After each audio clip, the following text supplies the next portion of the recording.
noches, edición número 418 de Entre Ustedes y Nosotros. Buenas noches, Buenas noches, Osvaldo. Juan. Gracias por el excelente programa del martes pasado, que evidentemente yo me encontraba en el exterior. Tuvo un rating superior a cuando lo conduzco Dicen yo. que superó los 25 puntos. 25 puntos. Yo apenas estoy en un magro 6-7%. En primer lugar, les queremos agradecer a algunos televidentes que constantemente nos siguen: Marcela Cosentino, María José Esmoje, Esteban Toscano y también, por supuesto, a Julio Ronald. Este fin de semana hubo dos hechos, a mi juicio, relevantes. Uno que se relaciona con localmente, uno que se relaciona con el discurso que pronunciara el presidente de la Sociedad Rural Argentina, Luis Miguel Echevejere, y el otro, por supuesto, ecuménico, que no tiene,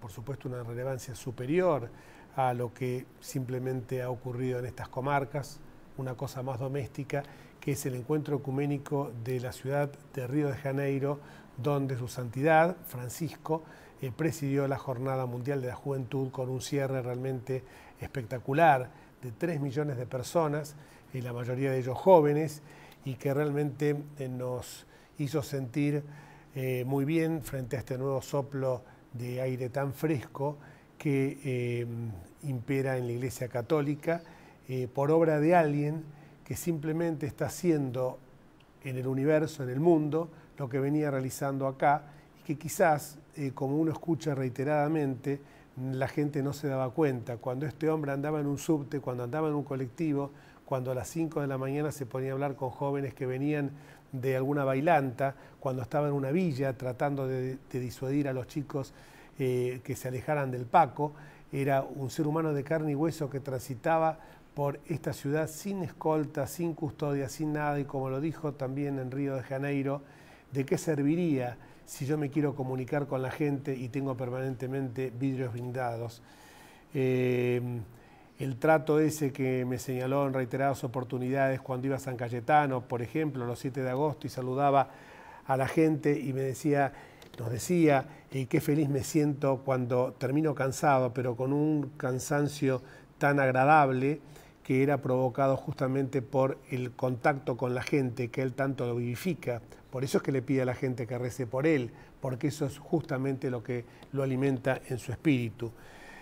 Por eso, cuando uno ve que se trató de hacer un aprovechamiento político por parte de la presidenta de llevar a un candidato que, como Martín Insaurralde, prácticamente desconocido, y tratar de buscar esa foto tan anhelada que seguramente después será ponchada en algún afiche, uno piensa qué tristeza que es cuando a alguien que está enarbolando banderas de la construcción de puentes, de diálogo, que le incita a los jóvenes justamente a que hagan lío, pero que hagan un lío sano.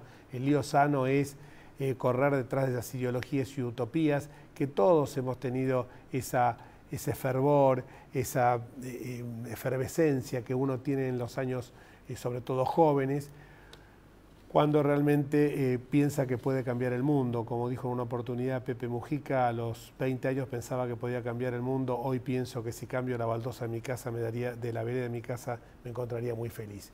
Paralelamente a este hecho, que por su grandeza inconmensurable nos está hablando claramente de un tiempo nuevo, no solamente para lo que es la iglesia a la cual somos muchos de nosotros fervientes creyentes, sino también estas ondas de amor, de paz, de cariño, de diálogo, de solidaridad, y esa palabra que no está empleando ahora muy seguido, pero que acá se hizo carne, que era la palabra proximidad, que enarbola un sentimiento más fuerte que el de la propia solidaridad.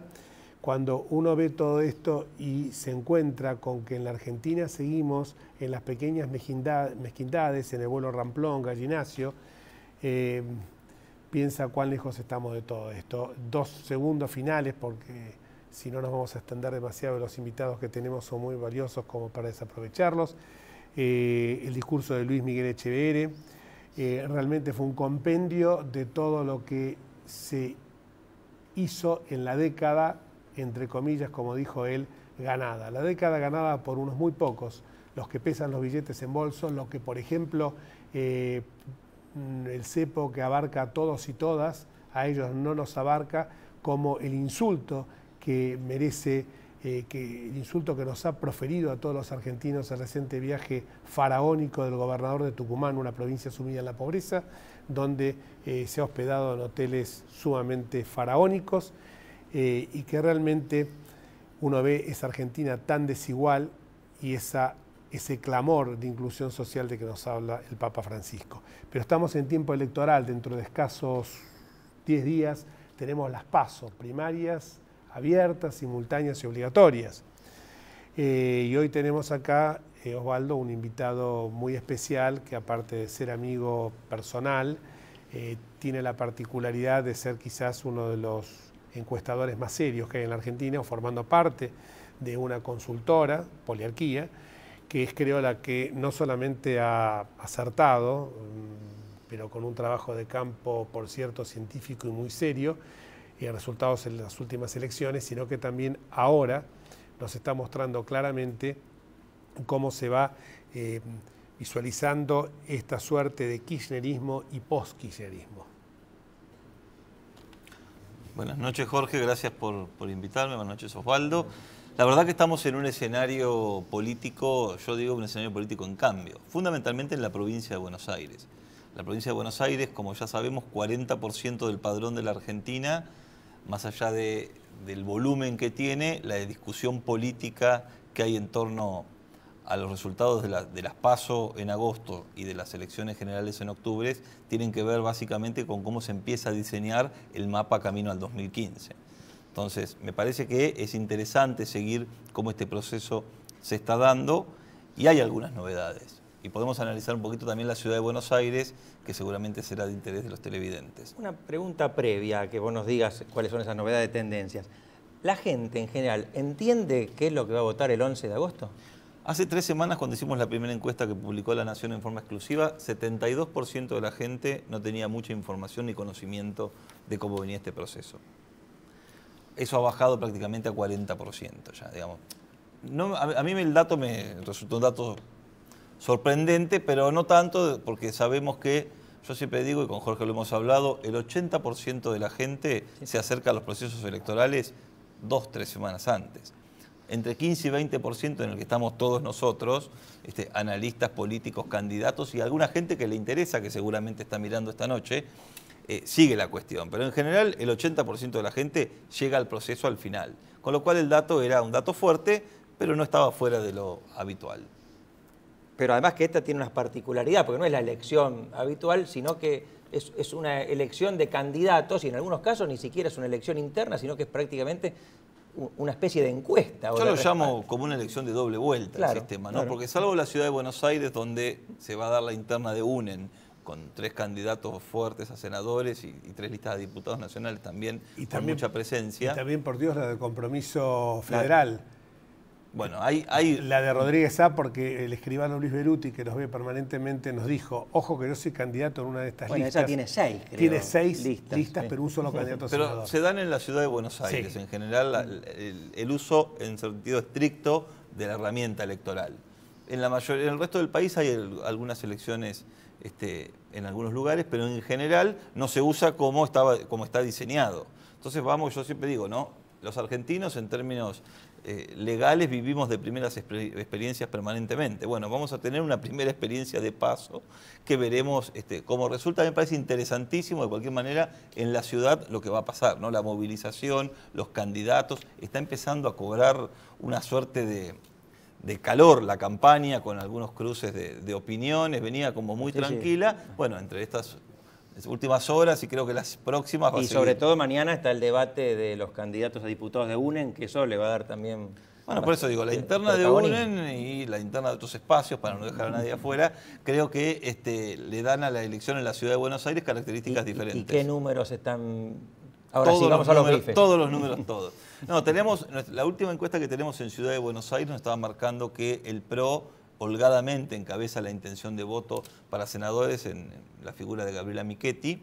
Y después sí, en segundo lugar lo tenía el candidato del gobierno, Daniel Filmus, pero aquí entra la cuestión que hay que ver cómo se resuelve las primarias de UNEN, porque después sí vienen los candidatos de UNEN, que si los sumáramos, y esto no es matemático, porque la gente puede tomar una decisión ahora y una decisión en octubre, que no tiene por qué ser la misma, aunque la lógica indicaría que tendría que ir en igual sentido, pero uno puede votar determinados candidatos en las primarias y tener otro comportamiento en la elección general. Los candidatos de UNEN sí estarían segundos todos sumados, pero en términos estrictos tenemos a Michetti con 32.5 de intención de voto en el primer lugar para senadores, acompañada por Diego Santilli, en segundo lugar Daniel Filmus, y en tercer lugar viene Pino Solanas y los candidatos de UNEN. ¿Y sumados todos los de UNEN, más o menos cuánto da? No llegan al valor que tiene, están Michetti, abajo pero del PRO. Después del Están en torno a 30% para senadores y a 25% para diputados nacionales. Ahora, para participar en la integración de la lista final de UNEN tienen que llegar a un piso 22%. del 22%. Eso es importantísimo recalcarlo, porque no hay mucha información sobre esto y es un dato. Para que la lista se integre en función de los resultados, con el orden de prelación que obtengan, tienen que tener ese piso de 22%. Eso es una disposición interna de UNEN. Ese fue un acuerdo que llegaron Sí, entre... que la ley lo autoriza, la ley de las PASO. Lo que yo quiero aclarar acá es que la gente igual tiene que ir a votar, aunque no sea en la interna de UNEN, porque los distintos partidos políticos que se presenten o alianzas tienen que obtener por lo menos un piso de un 1.5%. Si no lo obtienen, aun cuando fuera el PRO, no se pueden presentar a elección. Y acá creo que viene lo peligroso y un detalle. Hay mucha gente que dice, yo voy a votar, por ejemplo, al PRO en la elección de octubre, pero ahora, como quiero que tengan un candidato fuerte, porque no quiero que avance el kirchnerismo en la Ciudad de Buenos Aires, porque el kirchnerismo, tengamos en cuenta que va a perder dos bancas, una propia y una que vino regalito del cielo de Cabanchí. ¿Alguien convencido del modelo? Alguien que se convenció Sí, sí. tremendo, porque fue invitado nuestro cuando era antimodelo. Además llegó por Y llegó por que era Carrió. la más opositora. Y ¿no? afiliado radical. Samuel Cabanchik, digámoslo con nombre y apellido. Entonces, ¿qué es lo que ocurre? Que alguien dice, bueno, para que tenga una potencia la lista de UNEN, bueno, ahora voy a votar a este sector, sea Pratgay, sea Carrió, sea Solanas, perdón, o Rodolfo Terraño. Pero después voy a votar a Michetti.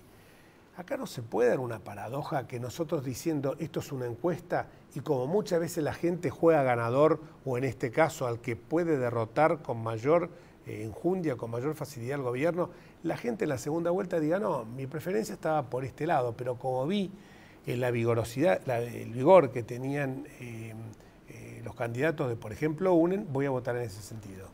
Sí, bueno, a ver, el escenario está abierto, Jorge. Por eso digo, vivimos de primeras experiencias, no tenemos ni siquiera elementos para comparar.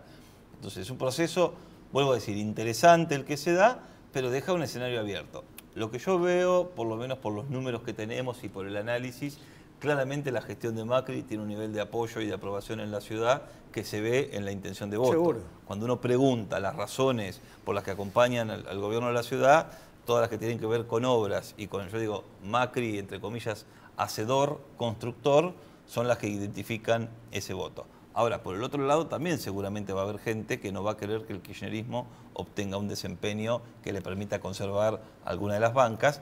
Y el dato fuerte de esto es que, cuidado con la mayoría que tiene el gobierno en el Senado de la Nación, porque con algunos resultados, incluido el de la Ciudad de Buenos Aires, puede estar peligrando el resultado de la mayoría en la Cámara del Senado de la Nación, y ese es un dato político fuerte. Sí, evidentemente el valor más importante que tiene el PRO, más allá de sus candidatos, que me parecen buenos candidatos, es justamente la gestión de Mauricio Macri. Pero yendo a la provincia de Buenos Aires, que es... No, quería agregar una cosa porque me reprochó un amigo el otro día rápidamente. En UNEN no son 3, sino 4 Son la lista, 4 porque hay una está cuarta que es del hijo de del César expresidente Hueve Ilia. y de Leandro Hipólito. Exactamente. Ilia. Son 4 listas. Dicho esto... Mañana en un programa de la noche van a estar los 4 candidatos debatiendo. El otro tema es el de la provincia de Buenos Aires. Y en la provincia de Buenos Aires también se da una particularidad que aparentemente venía Massa con una diferencia bastante significativa y ahora se ha morigerado, ¿no? Bueno, eso tenía que ver con un planteo que inicialmente vimos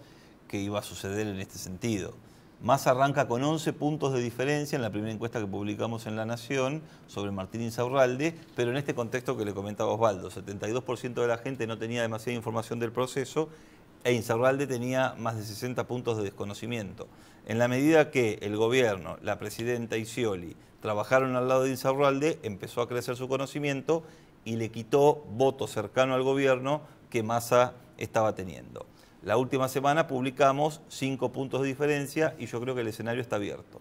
¿De dónde fundamentalmente extrae sus votos Massa, si lo tienen eso analizado? Massa ustedes? tiene 2/3 de voto opositor, 1/3 de voto cercano al gobierno en sus inicios. Hoy te diría que tiene 75% opositor y todavía le queda 23-25% que se dice cercano al gobierno. Ahí es donde todavía Insaurralde puede seguir creciendo. Si el perfil opositor de Massa sigue creciendo, como en las últimas horas, y paralelamente la necesidad que tiene Insaurralde de verse pegado a la presidenta, porque evidentemente si no él, motu propio, no puede obtener una cantidad significativa de votos por el grado tan alto de desconocimiento que tiene, esto no implicaría que al seguir creciendo Massa, otras fuerzas no peronistas, como puede ser, por ejemplo, la única no peronista con posibilidades de queda es la de Stolbizer Alfonsín, vea menguada su posibilidad de obtener un buen resultado, porque la gente va a decir, bueno, como acá también se está buscando votar contra D, que a mí siempre me hubiera gustado votar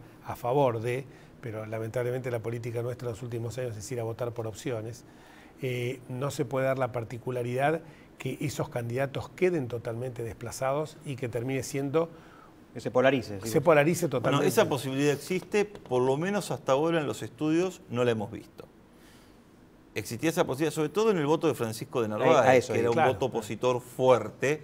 Francisco de Narváez arrancó con un tercer lugar con 12,5 puntos y hoy está en 13 puntos. Prácticamente creció apenas un poquito sobre lo que tenía, pero el dato no es lo que creció, sino que sigue conservando esa masa electoral que no se transfirió. Yo creo que en las 2 semanas que quedan, un poquito menos, puede haber algún tipo de movimiento. Pero hasta ahora no sucedió, por eso digo, a mi modo de ver, si bien Massa va adelante por 5 puntos, claramente, sobre el candidato del gobierno, el escenario está abierto. Muchísimas gracias, Fabián. Gracias por invitarme. Siempre, no, gracias a vos por los análisis tan criteriosos que siempre haces. Vamos a una pausa y cuando volvamos, un sacerdote cubano muy valiente, por cierto.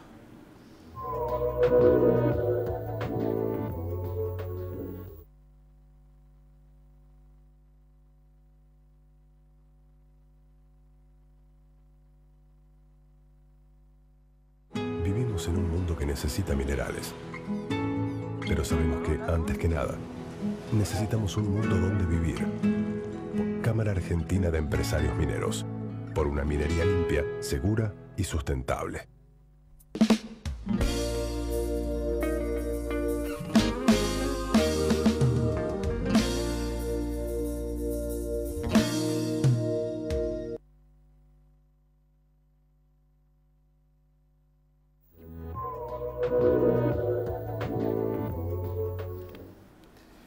Y en este segundo bloque vamos a tocar un tema que muchas veces hemos abordado en este programa, que es, por un lado, la pérdida de las libertades individuales, hace mucho tiempo atrás en Cuba, y por el otro lado también un tema que nos está convocando en forma permanente, que es ese giro copernicano que le ha dado, sin perder la solidez de la doctrina, a la Iglesia Católica a partir del papado de nuestro querido Jorge Bergoglio y el Papa Francisco.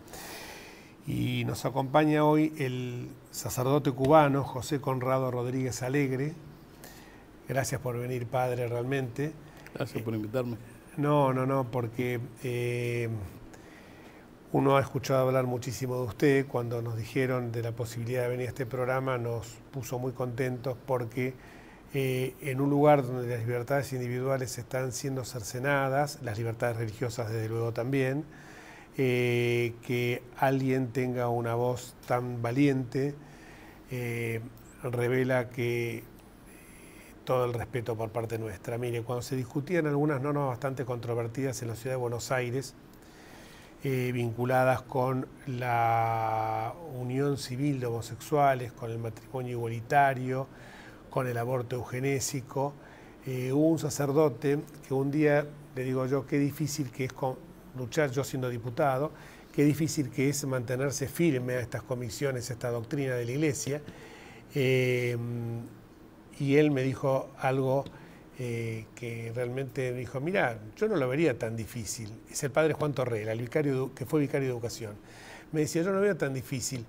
Fíjate que si vos hubieras sostenido esto mismo, o sea, en forma contestataria contra lo que la corriente general imperaba, en la época de los romanos, hubieras terminado en las catacumbas, hubieras terminado crucificado. Entonces salí de ahí y dije, qué suerte tengo. Pero cuando lo veo a usted, digo, no tan cercano a lo que sufrieron los cristianos en las catacumbas, pero vivir en un régimen totalitario y expresarse como se expresa usted, revela una enorme valentía. Yo creo que también revela la solidaridad que uno tiene con el sufrimiento del pueblo. Más que una valentía personal es eso, ¿no? Es que la conciencia no me deja tranquilo si me callo, si no digo lo que pienso y lo que creo que debo decir además para defender a ese pueblo que no tiene cómo defenderse. ¿Cuál es la situación actual de las libertades en Cuba? ¿Es la misma que en los últimos 50 años? La misma situación, prácticamente. Ha habido una cierta liberalización en el aspecto económico, porque Raúl Castro parece que tiene la decisión de buscar una cierta distensión en el campo económico por la misma crisis que hay en el país. ¿Pero en materia de libertad de expresión? No, prácticamente hay un control absoluto de la información, está en manos del Estado todo.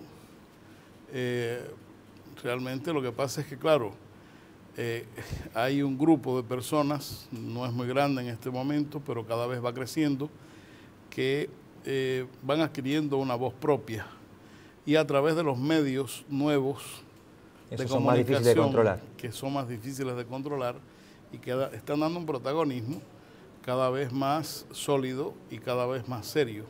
Hay un empoderamiento de estas personas que en su mayoría son personas más bien jóvenes, que no han estado vinculados anteriormente a la política, ni siquiera a la política en contra del gobierno o alternativa al gobierno, pero que ciertamente tienen una frescura en la voz, en las ideas, en las proyecciones, y que están decididos a ser ellos mismos, a no dejarse quitar el protagonismo al que tienen derecho y que ciertamente se sienten llamados a defender, el de ellos y el de los demás.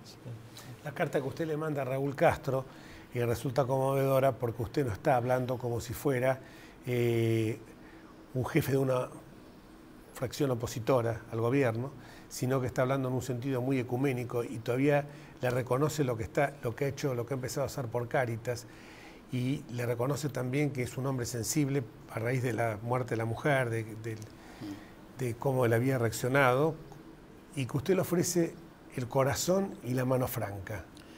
Sí, hay un poema de Martí que para mí es un programa de vida. Cultivo una rosa blanca en julio como en enero para el amigo sincero que me da su mano franca, y para el cruel que me arranca el corazón con que vivo, cardo ni ortiga cultivo una rosa blanca. Es un gran amigo mío, la llama el Salmo 151. El Salmo 151. Sí, un sacerdote, poeta, músico extraordinario.